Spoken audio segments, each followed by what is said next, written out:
Hey everyone, Lensman Oz here, and welcome to episode 9 of our Material Energy Natural Capital server play series. Turned out the issue with the server, and you would have. I put out that on my bonus Sunday video. I put out the non-Material Energy episode. That was because the server wouldn't boot, and Parcel was actually away. It turns out it was actually my base that was causing the server to crash, and it was this this greenhouse. So obviously one of the commands that Parcel runs deletes the offending item, which I'm thinking is because of something that I'd planted in here. I'm not sure exactly what. I've got a feeling I put a parcel or a parcel seed in there, and I think that's what was causing the problem. I'm not going to be able to do too much in this episode because the TPS is a bit low. I think there's still an item or two causing some lag, but you know, it's running and I've been able to do a few things. So I thought I'd just run through the bits and pieces that I've done. I managed to fix the door, and yes, I built the hammer thing that I was too lazy to build before.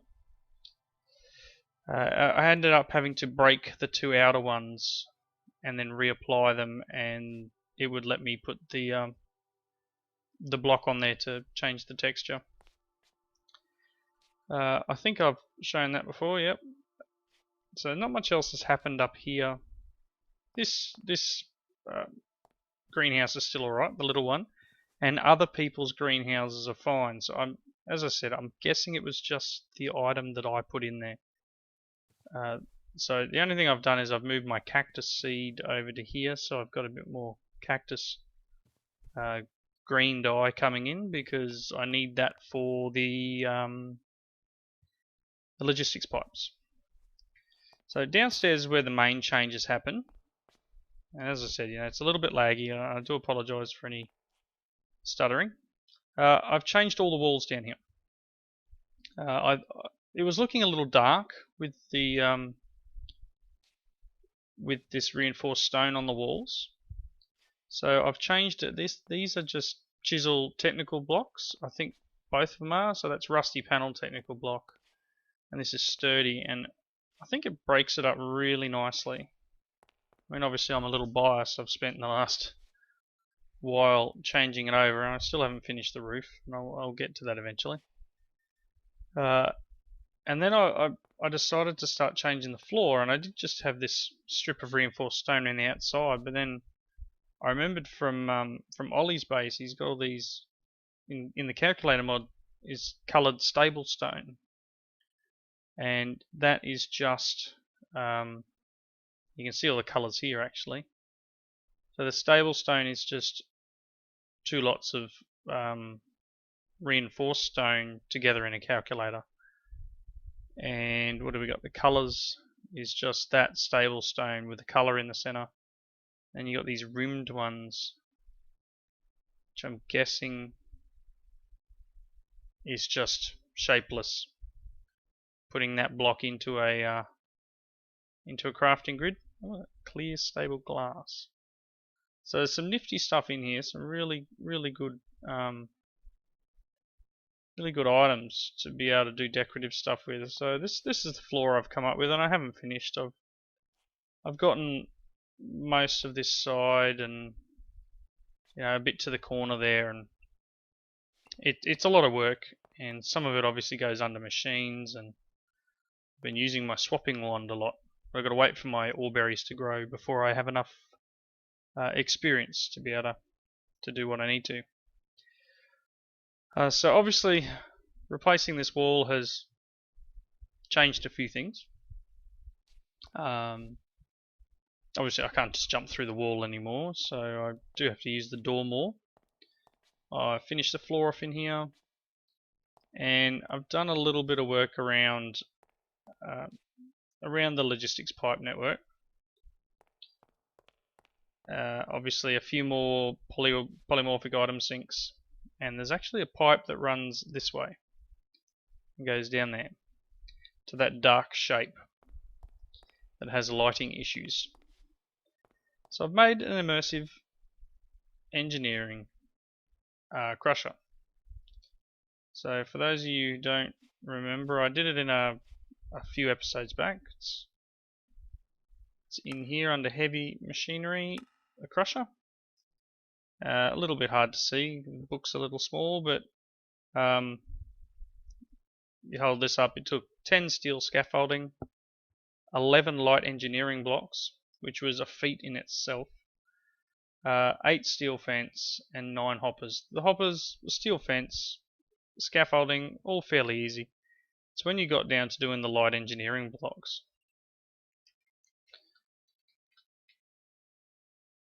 So these light engineering blocks is the Damascus steel around the piston, and you remember the piston has a different recipe as well. So it was making the iron plates, it was making the nodes and the copper, but it's worth it because I've got this set up now to crush all the ores as they come in. A little bit of a graphical bug there. But yeah, I'm not sure why it's showing up black. I don't know if it's just because there's a roof over it or it's a lighting thing. I'm not sure. I can't seem to get it to update either. So I've put an ore dictionary item sync in here and just set up some of the basics: nickel, tin, copper, iron, lead. I haven't put gold in there yet because I don't think the quarry's pulled any gold out of the ground. And that's just turning it into the grits and the dusts and whatnot. I'm not sure how high on the priority list it is, and I've got like 7,000 iron ore and 7,000 copper ore. Yeah, 7,000. Not going to run out. Not for a while, but I've got to crush all that. You know, that'll double it, so you know that's 14,000 iron ingots. But what I'm doing, because it seems that we have things like the Damascus steel and the regular steel where a lot of it is mixing dust together, like in here the Damascus steel is iron and bronze. I decided to not instantly smelt every dust.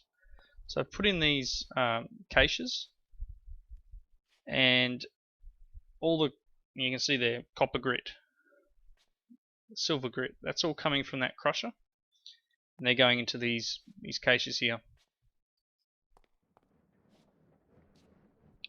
I will set some more up for the other materials that are in here. So if you actually look in, there's some tin, and I'm not sure which of these dusks actually comes out of this crusher, because I know the grits do, and you can just see something's going in there now actually.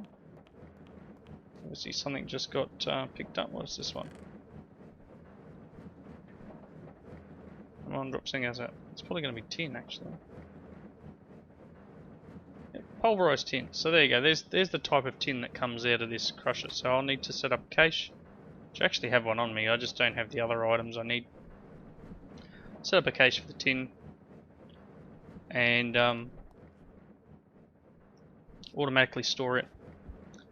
The macerator turned out to be really, really slow, which is why I ended up trying to get all this up and running. It probably does chew a little bit of power, but these two little starch extractors seem to be keeping up with everything I need. And when you throw in the bonus of the steam engine over there, this is quite a good little setup. And generally, my energy cell, you can see there, is full. You can probably see under here we do have pipes hooked up. I've got some supplier logistics pipes here.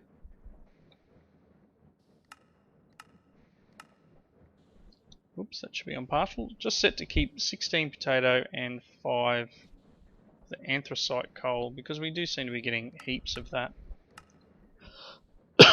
Sorry about that. Yeah, so that's set to always keep them in there, and so they'll always be generating power. Obviously they haven't dropped below the level they need to be refilled yet, but We've got potatoes coming in from upstairs. I think we've got a fair few here. Got 3,000 potatoes. And as for coal, I've got 1,000 plus 2,000 regular coal. As I get some of these other coals and that, I throw them in the steam engine just to use up, so to speak, or I take it over and dump it in the quarry. Quarry is definitely getting down low too, so I might take this with me. We'll go over and we'll have a look at the quarry. And I really do love this this ender parcel that I think it was Chaos gave to me. Definitely comes in handy. So let's jump over to the quarry. Ooh, bit of lag.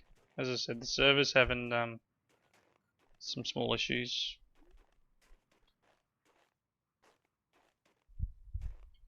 Let's see if I can bounce out. I get it? Yep. A lot of the time, the issue I have is I end up in snow, and it didn't matter when I put a platform above. There was still snow under it, so I gave up trying to combat the snow. So that's still got some coal in it. And this anthracite coal is quite good.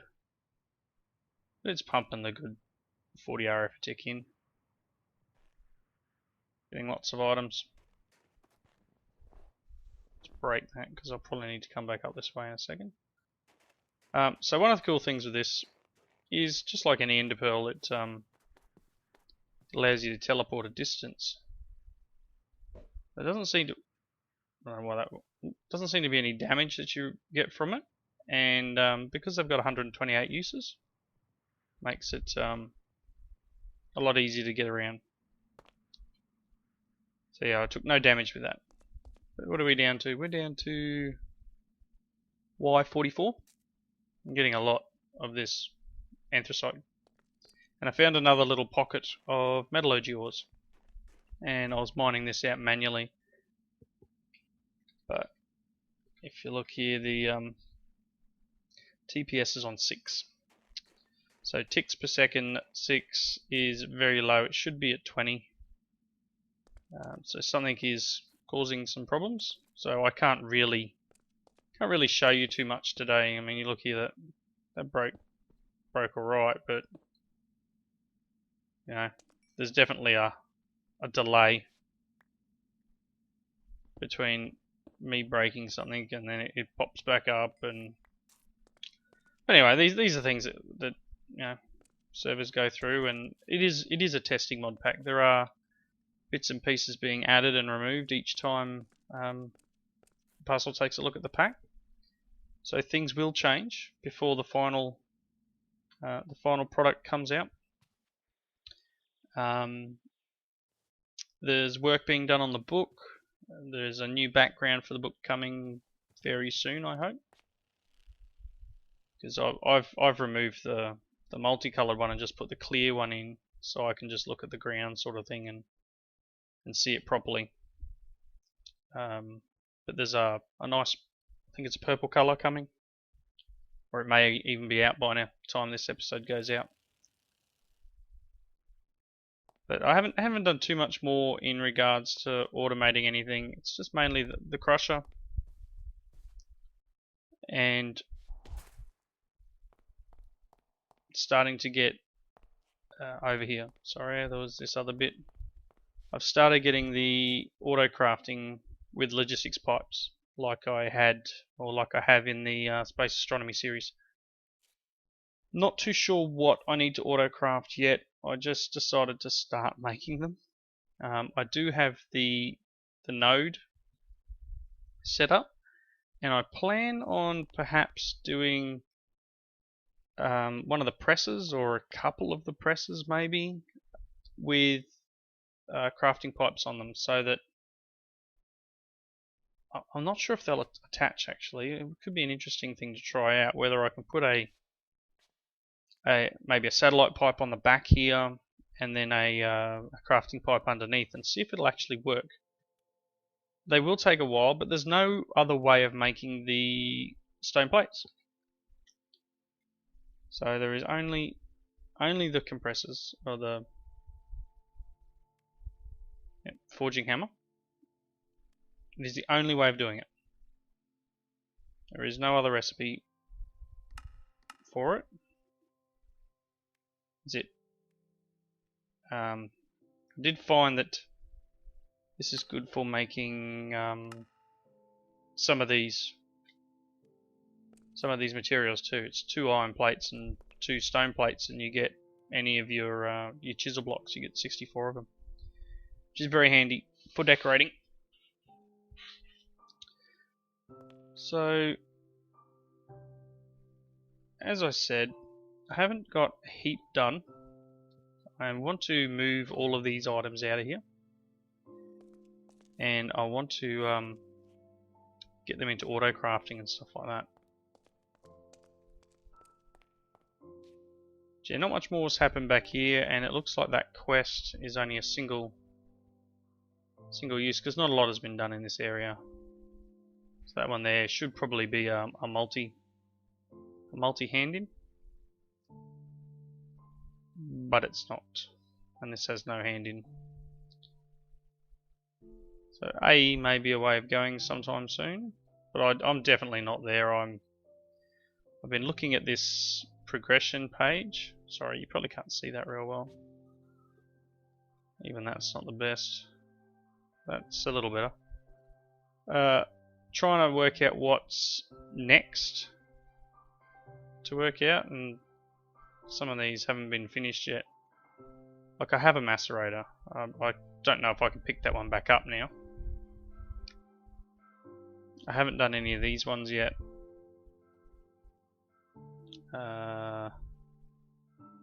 Make an industrial centrifuge, so maybe I can work on doing that. I do have a compressor now. A resonance cyclic assembler. Yeah, so I did just make a compressor, and the macerator's here. As I said, the macerator, it's just very slow. It does its job, don't get me wrong, but it's just very slow, and just really not sure if I can pick that back up. So what I might do, just because I haven't gotten too far, I might cut here, and I'll be back in just a tick. So I've been trying to work towards the industrial centrifuge, but I think it's not quite going to be possible for me to do this tonight. I may have to wait for another episode, I think. And I did realise that I'd put this belt on backwards, and I couldn't see it because the animation for the belts and animation for a lot of stuff in this pack is turned off. So I couldn't see that this last belt was actually in the wrong way. I'm trying to make up all the items that I require for making the industrial centrifuge. There's some words there, I'll spit them out eventually. But I mean, I'm not sure how bad it is for you guys. It's quite stuttery for me. So I think I'm going to have to give in, and hopefully next episode I'll be able to have all this done. But pretty much it seems like all the recipes, or a lot of the recipes for the IC2 machines, have very similar assembly table patterns. So if you look at the macerator, for example, this here with the 1 machine block, 2 batteries, 4 circuits, 8 gears, 16 plates, 16 wire. Right, and then you go to the, I think it's the furnace. Actually, I think the extractor's in another one. Let's see, this one, here, so it didn't change. Pretty much when you put this amount of items in, you'll get, I think it's almost 12 different things that you can make from that one chunk of stuff, which is interesting. It makes things a little easier, I guess. But yeah, if you click the wrong one, or you've accidentally left the previous one on, like you just saw with those two chips, that was still enabled from when I'd previously made them, then you could accidentally make a machine that you don't want, and that last step isn't a lot of RF. It's not a long process, so you got to be very careful that you don't stuff up, I guess, and have the wrong thing turned on. So I'm going to call it here. I know it's a little bit early, and I apologise for the shorter than normal episodes. I wouldn't mind getting into doing a base tour.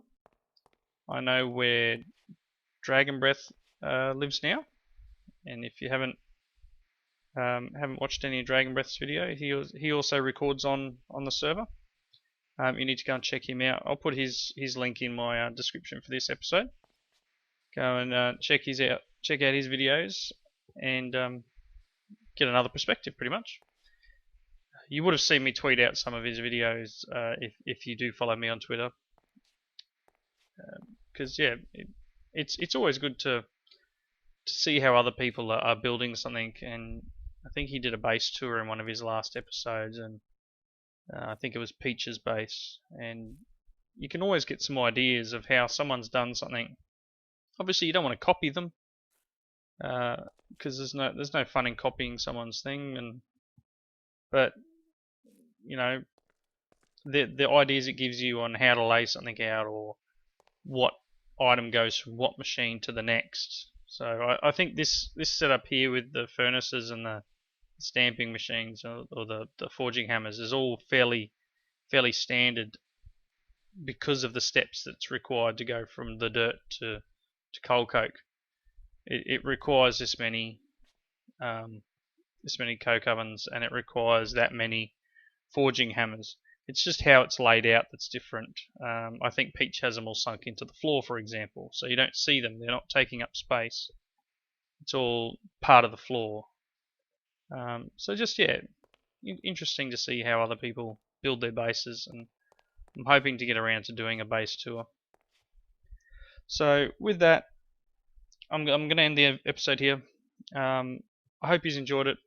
Please leave your comments in the section below and let me know what you thought and where I should go from here. As always, if you liked the video, click that like button.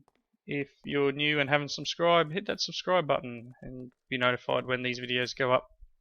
I hope you're enjoying the new series I put in there last week, and the sort of the twist on the midweek one that's now gone from HQM to sort of open-ended. Alright, hope to catch you all in the next one. Thanks a lot.